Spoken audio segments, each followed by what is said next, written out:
doté du trophée colonel Assimi Goïta et la cérémonie était présidée par le Premier ministre, je rappelle, Dr Shogel Kokala Maïga. Siragatou. Ah oui, tout à fait. 31 chevaux ont participé à ce Grand Prix colonel Assimi Goïta, président de la transition chef de l'État, organisé par la Ligue régionale des sports équestres de Ségou. L'événement, vous l'avez dit, était présidé par le Premier ministre Dr Shogel Kokala Maïga. Le compte rendu de la fête des chevaux avec un de nos correspondants à Ségou, Fousseini Samake. La deuxième édition du Grand Prix du président de la transition Assimi Goïta a mis en compétition au champ épique de Ségou-Sirakoro 31 chevaux de différentes catégories. Les petits chevaux ont donné le ton de la première course sur 1600 mètres, dominée par Delta Force, suivi de Danda et Riviera. Chez les demi-cracks sur 1800 mètres, Mansour s'est imposé devant Al-Fousseini et Inspecteur Songoï. La troisième course réservée aux cracks sur 2000 mètres a vu la victoire de Alamissani, suivi de Tempête du Feu et Tabarkala.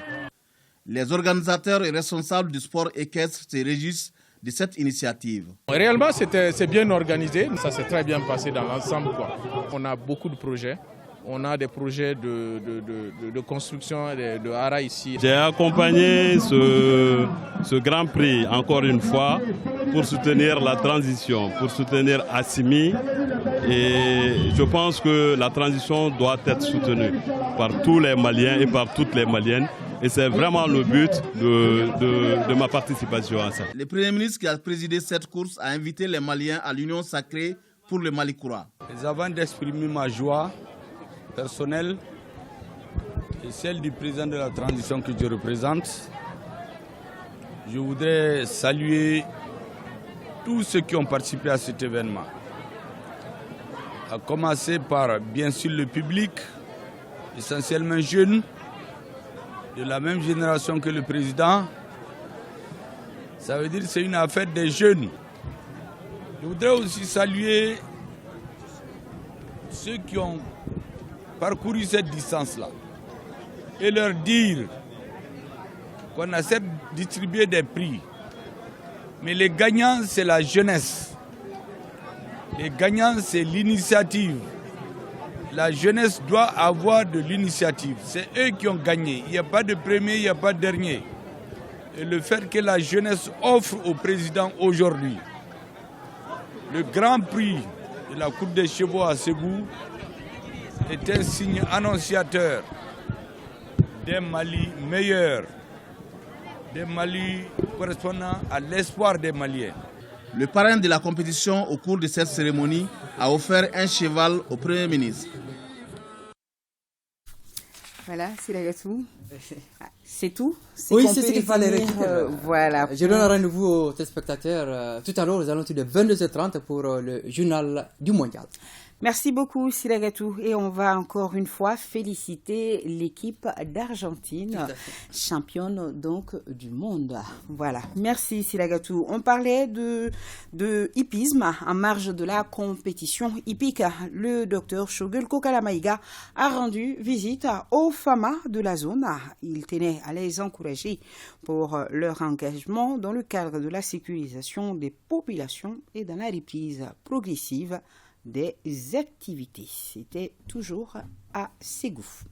Comme vous le constatez en image, le Premier ministre en visite chez les FAMA de la zone. Voilà. Objectif, encourager les FAMA dans le cadre de la sécurisation des populations et dans la reprise progressive des activités dans la zone. La capitale des Trois Caïmans veut retrouver sa coquetterie, son lustre datant, ou du moins veut briller en propriété. C'est en tout cas l'objectif visé par les autorités de la transition en lançant l'opération spéciale d'assainissement du district de Bamako et de Kati. Ce sont les milices de l'assainissement et des transports qui ont donné le premier coup de balai. C'était sous le pont du quartier Mali. Agibou Koulibaly était sur place. Jadis coquette, Bamako est aujourd'hui une ville où les immondices s'étalent partout. Fort de ce constat, le président de la transition, colonel Assimi Goïta, a pris à bras-le-corps la gestion des ordures, d'où le lancement de l'opération spéciale d'assainissement du district de Bamako et de Kati. Le pont du quartier Mali en commune 5 a servi de cadre pour cette première activité assurée par Dabo Entreprise. Aujourd'hui, il s'agit d'une semaine de salubrité qui part de l'échangeur du quartier Mali jusqu'au monument de la Colombe. Pendant une semaine, on va nettoyer tout le parcours. Le lancement de Bamako propre, initié par le gouvernement et piloté par le ministre d'État, ministre de l'administration territoriale, lancé dans une commune, c'est une grande chance, un honneur. Ça veut dire qu'il faut tout faire pour accompagner le gouvernement dans cette initiative. Quand vous regardez aux alentours des infrastructures, surtout routières, nous constatons un dépôt anarchique des ordures. Donc il y a une entreprise qui a pris l'initiative d'elle-même d'accompagner les autorités de la transition dans le cadre de l'assainissement de la ville. Parce que nous disposons d'un plan stratégique d'assainissement de la ville de Bamako. Nous avons souhaité commencer des travaux phares pour assainir la ville de Bamako. Et là, c'est une offre qui a été faite par une entreprise de la place, l'entreprise Dabo, pour assainir aujourd'hui tout le long des ammonistes constatés le long des échangeurs du quartier Mali. Et là, je voudrais, au nom du président de la transition et au nom de tout le gouvernement de la transition, remercier l'entreprise Dabo pour cet acte patriotique. La population est invitée à suivre ces activités-là, à nous aider encore à mieux assainir et à respecter effectivement là où déposer les déchets. La prochaine étape de l'opération spéciale d'assainissement du district de Bamako et Kati concernera les alentours du pont FAD. Le ministre des Transports et des Infrastructures porte à l'attention des riverains de la route nationale numéro 27 dans ce communiqué que les travaux d'aménagement du tronçon urbain de la route Bamako-Koulikoro à Bamako ont été autorisés et déclarés d'utilité publique par le décret numéro 2021-07-77 PTRM du 9 novembre 2021. Le point de départ du projet est le carrefour du Grand Hôtel de Bamako et le point final est la fin des 2x2 voies à Boulkassoumbougou. Dans la perspective de la libération des emprises du tronçon urbain de la route nationale numéro 27, Bamako-Koulikoro, à Bamako, le ministre des Transports et des Infrastructures informe les administrations et les entreprises ainsi que les populations riveraines du démarrage des travaux de la Commission nationale de délimitation, de recensement et d'évaluation des réalisations et aménagements à caractère immobilier situés dans la prise et les servitudes du site des travaux. Les opérations ont pour objet d'identifier les personnes affectées par le projet qui bénéficieront de l'indemnisation pour expropriation. Les travaux de la commission vont se dérouler du 19 au 28 décembre 2022. Le ministre des Transports en appelle au sens de patriotisme de tous les riverains concernés pour faciliter aux membres de la commission l'accès aux investissements et compte sur leur présence au moment des recensements pour bien identifier de commun accord les biens touchés. Le Mali, invité d'honneur au Salon de l'Industrie de la Guinée. La deuxième édition démarre demain, lundi 19 décembre jusqu'au 21. Le ministre de l'Industrie et du Commerce, Mahmoud Ould Mohamed, à la tête d'une délégation, est arrivé cet après-midi à Conakry. Il a été accueilli par son homologue de la Guinée. Le développement de l'Afrique réside en partie dans son industrialisation, diront les ministres du Commerce, de l'Industrie et des PME de la Guinée, Loupou Lama, et celui de l'Industrie et du Commerce du Mali, Mahmoud Ould Mohamed. Nos envoyés spéciaux Salima Tadao et Idrissa Traoré reviendront sur cet événement dans nos éditions de demain. Lancement du projet Initiative nationale Nouvelle Génération sans VIH et sans SIDA.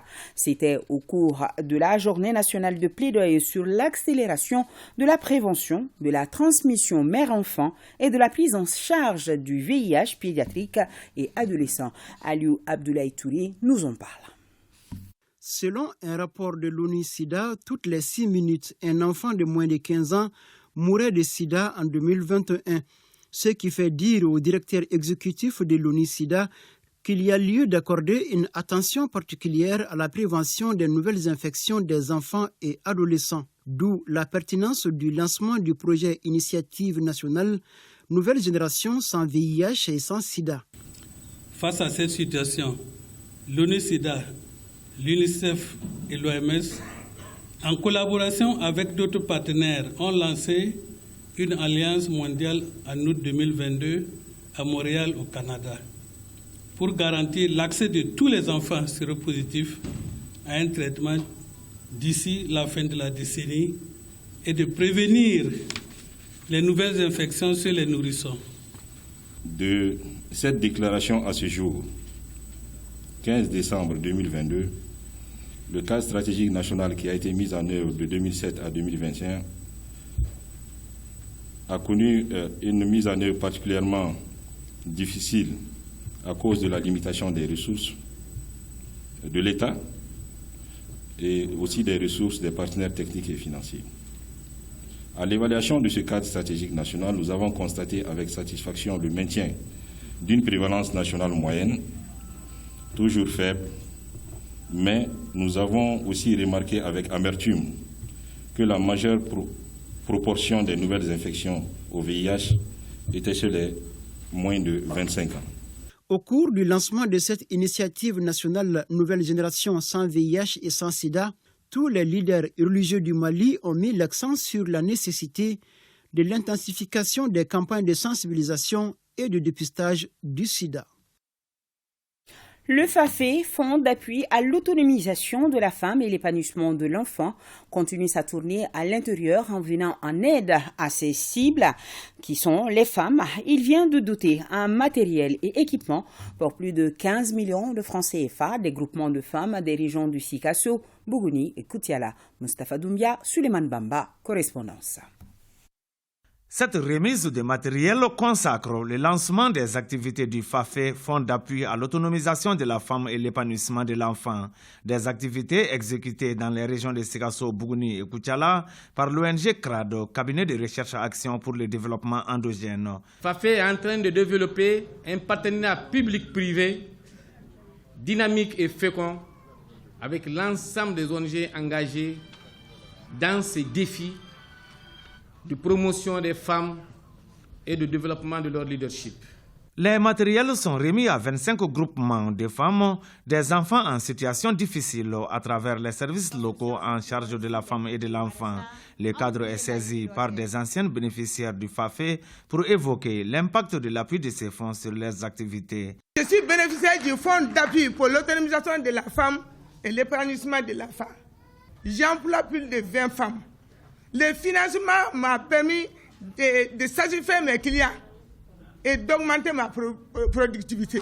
L'appui FAFE est composé, entre autres, des kits alimentaires, des kits de saponification, des kits d'élevage et de transformation agroalimentaire. Coût global, 15 835 000 francs CFA, une initiative qui cadre avec la vision des plus hautes autorités. La parfaite illustration de la volonté du président de la transition, chef de l'État, le colonel libérateur Assimi Goïta, rendre le fonds accessible de façon équitable aux organisations et membres des organisations œuvrant pour la promotion de la femme et l'épanouissement de l'enfant répondant aux critères définis par FAFE. Après le lancement des activités du FAFE, la ministre et sa délégation se sont rendus sur le site de la foire agricole de Sikasso, un cadre qui permet de découvrir l'implication des femmes dans la transformation et donc dans l'économie régionale. Suivant le ministre délégué chargé de l'action humanitaire qui clôt sa visite de Tombouctou sur de bonnes notes, Oumarou Diarra pleinement satisfait des mesures déjà prises pour soulager les populations victimes des inondations dans la région. Idrissa Goulou Sissoko, reportage. 2 jours durant, le ministre délégué chargé de l'action humanitaire, de la solidarité, des réfugiés et des déplacés a échangé avec les autorités régionales, les forces vives et les acteurs humanitaires pour faire le point et proposer des solutions pour soulager les populations victimes des inondations. Le président il a instruit cette mission. Dans un premier temps, de venir magnifier sa solidarité, son soutien total à l'ensemble des populations sinistrées.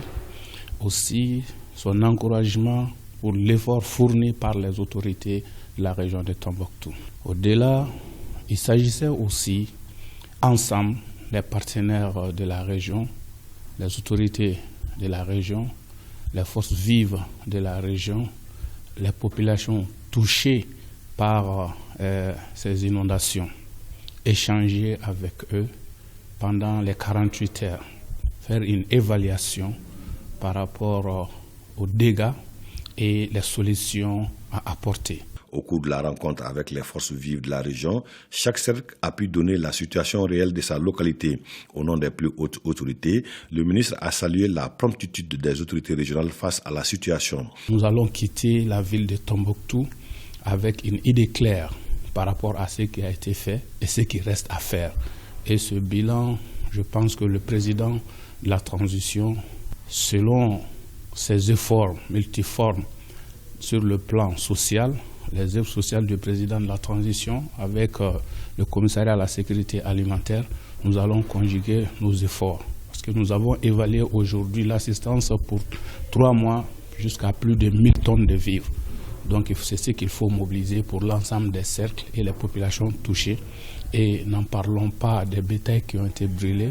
Donc la reconstruction du cheptel aussi fera partie, Inch'Allah, des objectifs à atteindre. Parce que le gouverneur et l'ensemble de son équipe ont apporté au blindage de la région de Tombouctou en faisant la clôture de sa concession au nom du président de la transition. Une fois de plus, ils ont montré leur loyauté envers le président. Au final, après cette visite du ministre, les populations espèrent une réaction rapide des plus hautes autorités en vue de les soulager face à cette situation éprouvante. Le processus de rapatriement volontaire des réfugiés maliens dans les pays voisins va se faire dans la sécurité et la dignité. C'est pourquoi le groupe de travail technique Mali HCR va élaborer puis valider des termes de référence et attribution des comités régionaux de suivi des accords tripartites, nous informe Jules Sambo-Sissoko. La rencontre des membres du groupe de travail technique doublé de formation sur les conditions idoines de rapatriement volontaire des réfugiés maliens dans les pays voisins témoigne de l'engagement et la détermination du gouvernement et ses partenaires dont le HCR a réussi ce processus, lequel doit se faire dans la sécurité, le respect du droit et la dignité. Les efforts soutenus du gouvernement malien et de ses partenaires dans le processus de consolidation d'un environnement de protection favorable et dans le processus d'amélioration de l'accès des rapatriés aux services sociaux de base en sont la preuve. L'OACR, de son côté, ne ménagera aucun effort pour soutenir le gouvernement malien dans son engagement à mettre en œuvre les accords tripartites, y compris à assurer un retour volontaire des réfugiés. Selon le département en charge de la solidarité et de l'action humanitaire des réfugiés et des déplacés, 182 107 Maliens sont réfugiés au Niger, au Burkina Faso et en Mauritanie. Tous souhaitent retourner au Bercail. L'accord pour la paix et la réconciliation au Mali, issu du processus d'Alger, a été signé le 15 mai et parachevé le 20 juin 2015. Sa mise en œuvre se poursuit d'une part à travers le retour de l'administration dans les régions du Nord et une partie du centre, et d'autre part la libération de certaines localités sous embargo depuis un certain moment. Ce qui constitue un signal fort envoyé à la population dans le retour à la stabilité de ces régions. Ce cadre d'échange et de renforcement des capacités de 4 jours regroupe des experts et des représentants du HCR et de plusieurs ministères. Aujourd'hui, 18 décembre, c'est la journée internationale des migrants. Dans son message, le chef de la mission de l'Organisation internationale des migrations lance un appel au respect des droits des migrants. Les propos sont recueillis par Ba Traoré. Ensemble, avec nos partenaires gouvernementaux et non étatiques, nous avons accompli des progrès considérables au cours des 12 derniers mois dans la coordination de la réponse humanitaire.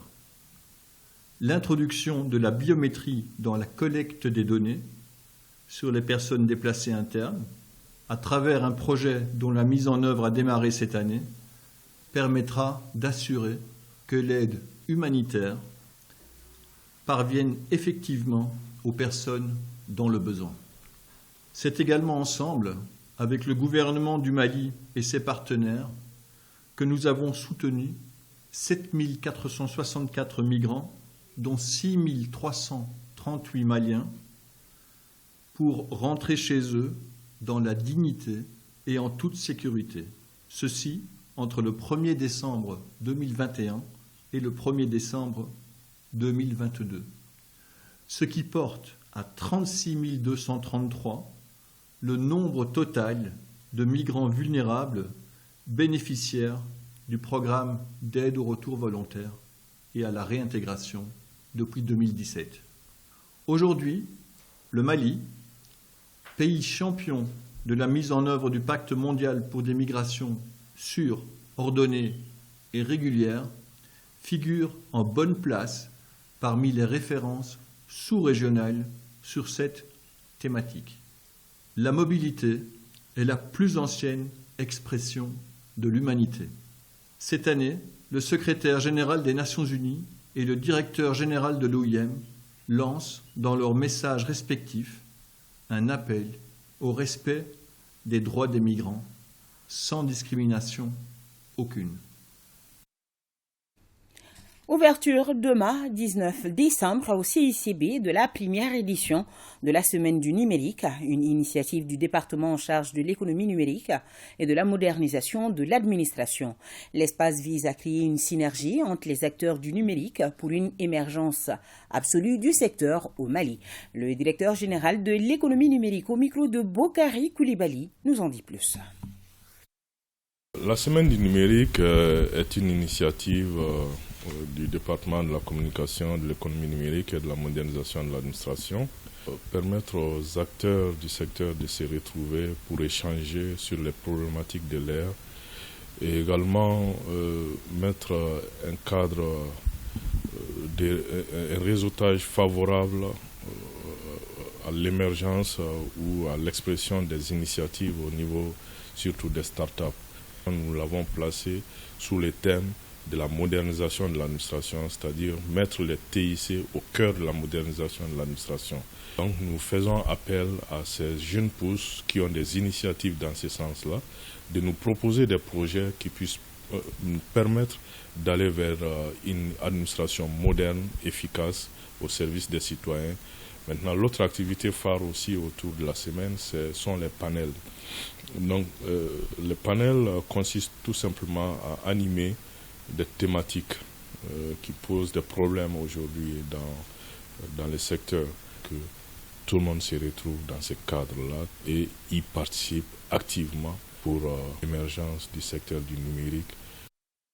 Voilà, l'ouverture donc demain de la première édition de la Semaine du numérique, 24e session ordinaire du Conseil d'administration de l'Agence nationale de la sécurité routière à Nazer. Suleiman Sidibé, reportage. Les membres du conseil d'administration de l'Agence nationale de la sécurité routière sont réunis pour la 24e fois. Au menu de la session, l'état d'exécution des recommandations de la session précédente, le rapport d'activité et financier. Concernant l'état de mise en œuvre des activités du 31 octobre 2022, sur 19 activités programmées, 23 ont été totalement exécutées, soit un taux d'exécution de 47%. 26 sont en cours d'exécution, soit un taux d'exécution de 53%. Quant au taux d'exécution du budget à la date du 31 octobre 2022, il se présente comme suit.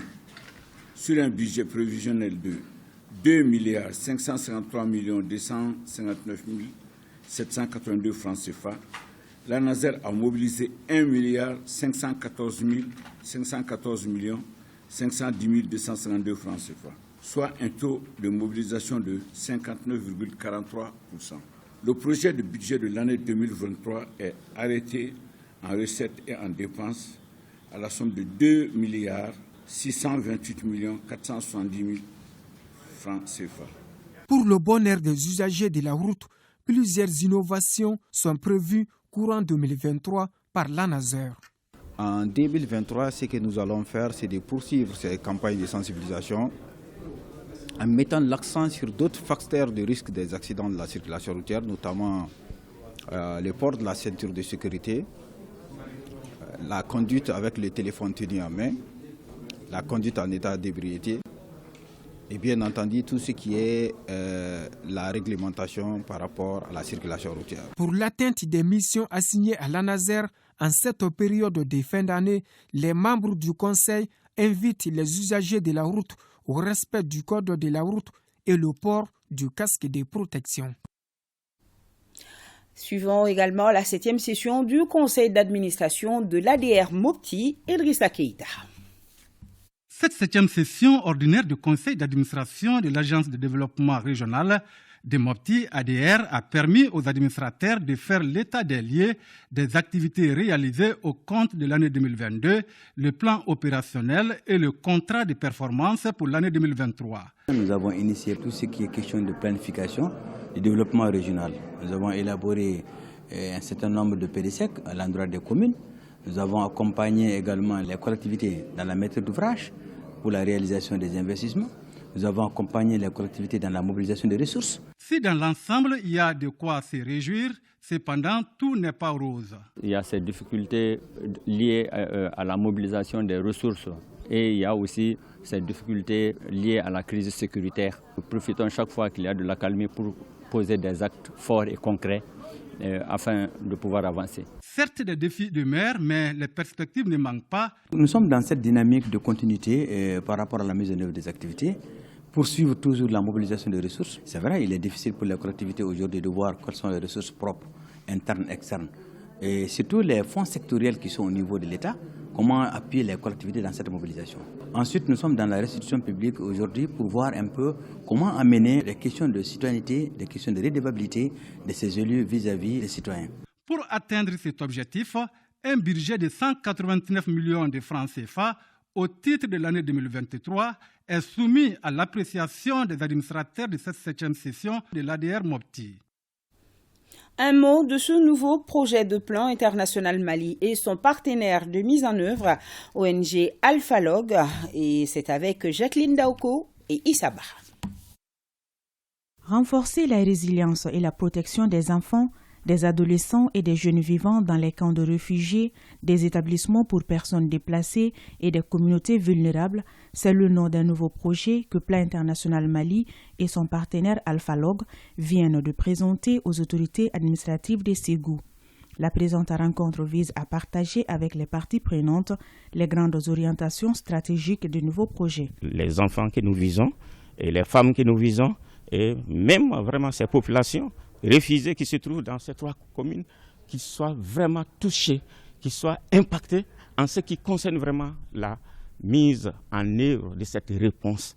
Et nous formons les services de protection et après la formation, les enfants, précisément au niveau des écoles amies des enfants, les filles, on va les prendre en charge, les femmes, et on va débourser des moyens pour vraiment appuyer tout ce qui concerne vraiment leur indépendance, leur autonomisation, surtout l'autonomisation des jeunes filles dans cette commune vraiment où il y a beaucoup de déplacés.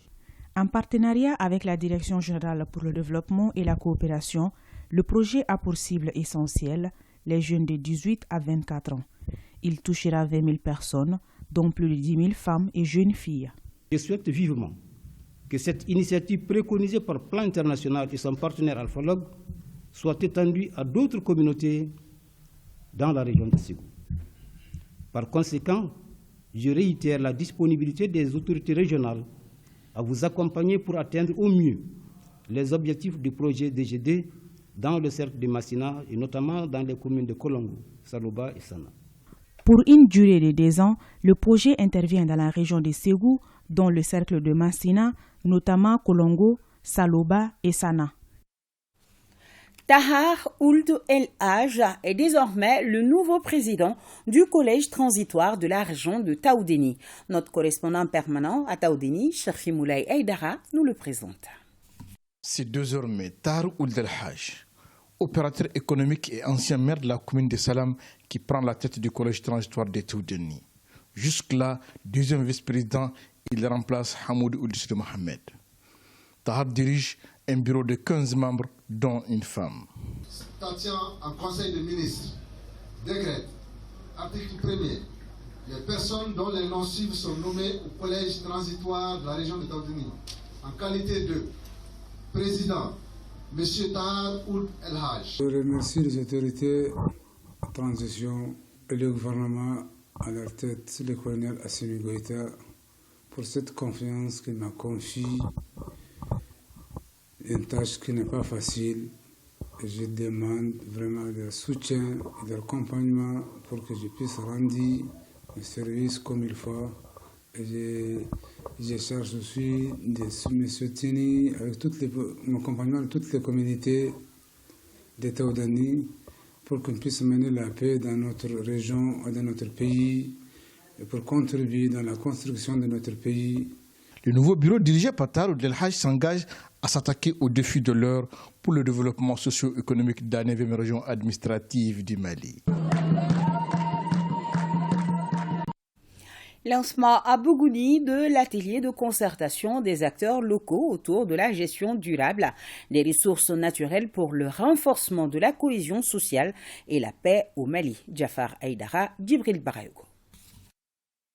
Cet atelier organisé par Mali Folk Center Nieta vise à renforcer la paix et la cohésion sociale dans un contexte où la rareté des ressources constitue des terreaux fertiles au conflit, mais aussi il s'inscrit dans le cadre du projet d'innovation par la digitalisation, la promotion de l'emploi vert et les énergies renouvelables pour la résilience climatique et cohésion sociale au Mali. Aujourd'hui, Bougouni fait la convoitise en matière de détérioration de notre forêt. Parce que vous savez que Bougouni quand même est la première région en matière de production de miel. Donc ensemble, les élus, les chasseurs, les techniciens, la population, l'association des jeunes et des femmes, nous sommes réunis autour d'un atelier pour voir comment protéger notre forêt. Au cours de cet atelier, des thématiques liées à l'élevage, à la transhumance, à l'orpaillage, à l'agriculture, à l'hygiène et à l'exploitation forestière seront abordées. La région de Bougouni est déjà les derniers bastions en matière de forêt en République du Mali. Cet atelier va nous permettre de cerner encore les difficultés autour vraiment de l'exploitation, surtout du complexe forestier Bougouni-Yanfouila. Le Mali a un patrimoine exceptionnel. L'État a décidé qu'il faut un partenariat public-privé ensemble pour pouvoir préserver cet écosystème. Aujourd'hui, la population augmente, les défis augmentent et il y a une opportunité aussi qui fait que, c'est-à-dire les effets conjugués, défis, opportunités, fait qu'on doit se donner la main. Parce que qui parle de cohésion sociale parle des ressources naturelles. À noter que cet atelier s'articule autour de 3 grands axes, à savoir l'employabilité, la formation professionnelle face aux défis du changement climatique, la digitalisation, le cadre de concertation et de dialogue inclusif pour la résilience climatique, pour la paix, la sécurité et la cohésion sociale. Cérémonie d'ordination presbytérale de l'abbé André Dakono ce samedi à l'église de Kita, la correspondance de Mahamadi Alioubari. La paroisse de l'église de Kita renforce ses capacités. Elle vient d'ordonner un nouveau prêtre. Il s'agit de l'abbé André Constant Suleiman Dakono, après 7 ans de dur labeur au grand séminaire Saint-Augustin de Bamako à Samaya. Il se dit désormais prêt à servir les fidèles. Alors il devient ainsi le 9e prêtre de la paroisse de Kita. Je suis habité par un sentiment de joie, de satisfaction. Je lance un appel à l'union sacrée. Et on traverse une situation difficile, mais c'est possible de le surmonter si on se donne la main. Les responsables de l'église estiment que le nouveau prêtre est à mesure de bien véhiculer le message de Dieu. Au bout de sa formation, l'église a jugé digne donc de l'ordonner prêtre, c'est-à-dire serviteur du Seigneur. Dès le nouveau prêtre, le conseil que je lui donne, c'est la fidélité en tout. C'est bien de commencer, mais c'est encore mieux de tenir jusqu'au bout. Que dans nos familles, nous puissions nous occuper de l'éducation de nos enfants. Et de l'éducation générale, bien sûr, les mettre à l'école, c'est une bonne chose, mais aussi les éduquer dans la foi.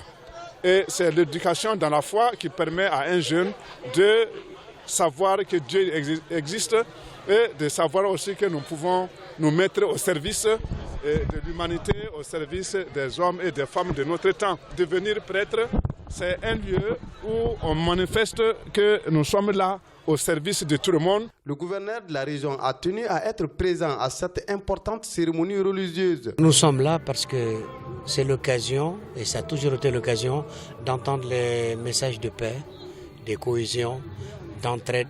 Nous avons ressenti toute la spiritualité liée à l'événement, mais aussi pour dire tout notre soutien à tous nos concitoyens, de quelque religion et de quelque confession qu'ils soient. L'animation de la cérémonie d'ordination a été assurée par les chorales de Kita et de Kaï. Sortie de livre ici à Bamako, Dr Suleiman Diarra lance son livre intitulé « La responsabilité contractuelle du transporteur aérien en droit malien ». Aliou Abdoulaye Touré nous présente l'ouvrage de 277 pages. Le document de 277 pages est le fruit de 6 années de recherche. Il contient 150 décisions judiciaires rendues par les différentes juridictions maliennes dans le domaine du transport aérien. Nonobstant le fait qu'il y a plus de 2 milliards de personnes par an qui prennent l'avion, malheureusement, le thème du contentieux aérien a fait l'objet de peu d'enthousiasme au niveau de nos facultés. De la création de notre jeune université à ce jour, il n'y a pratiquement pas eu d'écrit sur la thématique. Mais en dehors du Mali et même dans l'espace UMOA, les professeurs agrégés spécialistes du transport aérien se comptent du bout des doigts. Aucune institution d'enseignement supérieur africain à ce jour ne propose véritablement des formations sur le droit du transport aérien. L'ouvrage, qui comporte 2 grandes parties, la responsabilité du transporteur aérien et la mise en œuvre de cette responsabilité. L'ouvrage semble être une première dans un domaine non encore exploré par les écrivains maliens. C'est un livre qui va s'inscrire pour la postérité. C'est un livre qui traite pour la première fois et de façon exhaustive l'état du droit sur la responsabilité du transporteur aérien en droit malien, sous l'angle du droit malien et au regard des décisions rendues par les juridictions maliennes. Professeur de droit, magistrat, avocat, huissier commissaire de justice, notaire, juriste tout court de façon générale, formés pour la plupart dans nos grandes écoles et universités, de magnifier et de célébrer la recherche et la production intellectuelle dans un domaine qui ne cesse d'évoluer au regard des mutations politiques, économiques et sociales et de la globalisation du droit et de l'économie. Il faut dire que le document est tellement bien écrit que j'ai été obligé de revenir plusieurs fois sur les pages déjà lues. Le livre est déjà disponible dans les librairies. La chronique culture et société de ce soir nous parle de graffiti. C'est de l'art visuel que l'on retrouve généralement sur les murs, dans nos rues, les véhicules de transport en commun ou encore sur les objets d'ustensiles de cuisine. Alpha Maïga et son équipe ont rencontré des techniciens d'art plastique. Nous allons donc tout savoir sur le graffiti made in Mali. Suivons ensemble.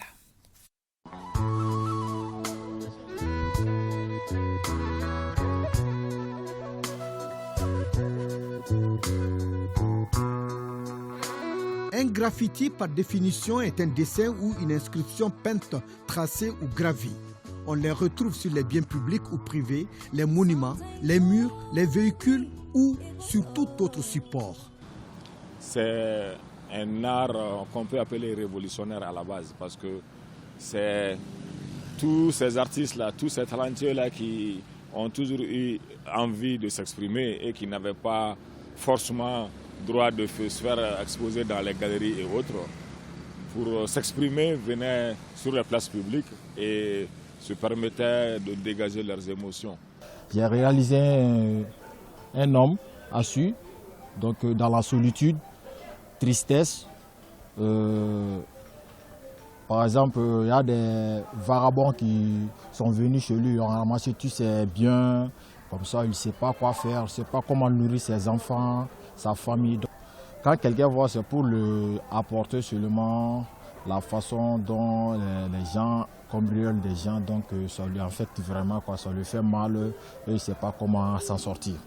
Le graffiti est la voix de la masse, une façon de transgresser les règles ou de crier haut et fort un fait ou un mécontentement général. Il est un art qui offre beaucoup de visibilité, c'est-à-dire une manière bien particulière d'afficher un désir avec coloration.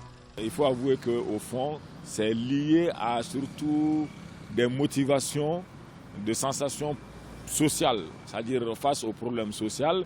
Au moment où, par exemple, les musiciens chantent leur colère, les dessinateurs aussi viennent se défouler sur les places publiques tout en espérant se faire entendre à travers leurs écrits et leurs dessins.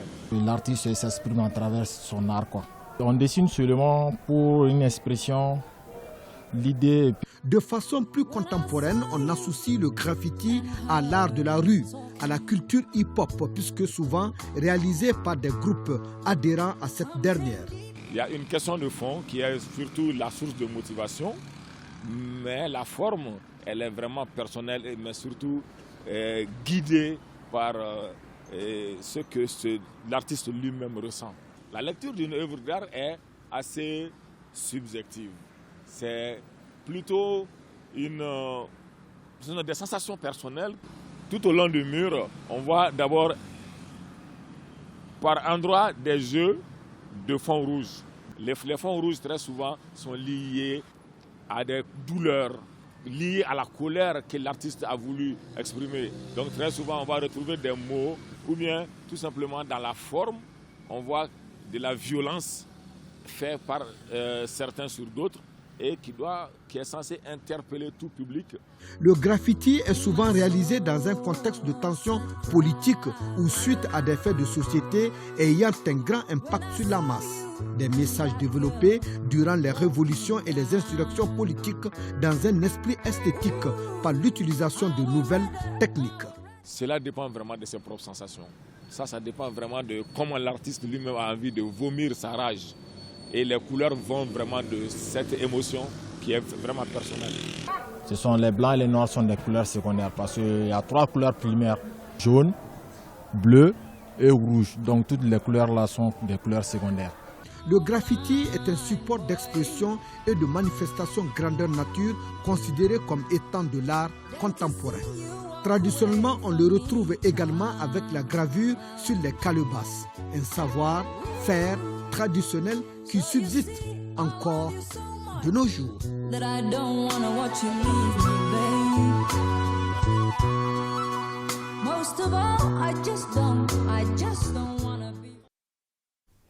Merci beaucoup, Alpha Maïga.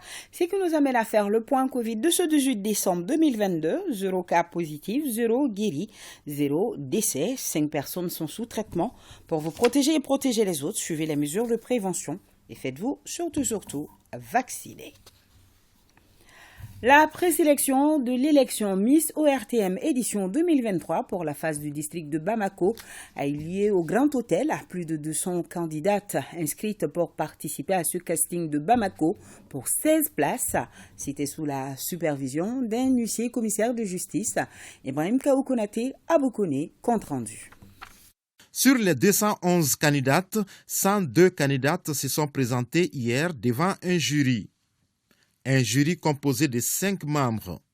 Ils ont la lourde tâche de sélectionner 16 postulantes pour la phase districtale. Pour ce casting de présélection de Bamako, nous avons principalement jugé les postulantes sur leur apparence de manière globale. Au-delà de ça, nous avons également tenu compte de leur aptitude à pouvoir prendre la parole et également sur leur culture générale.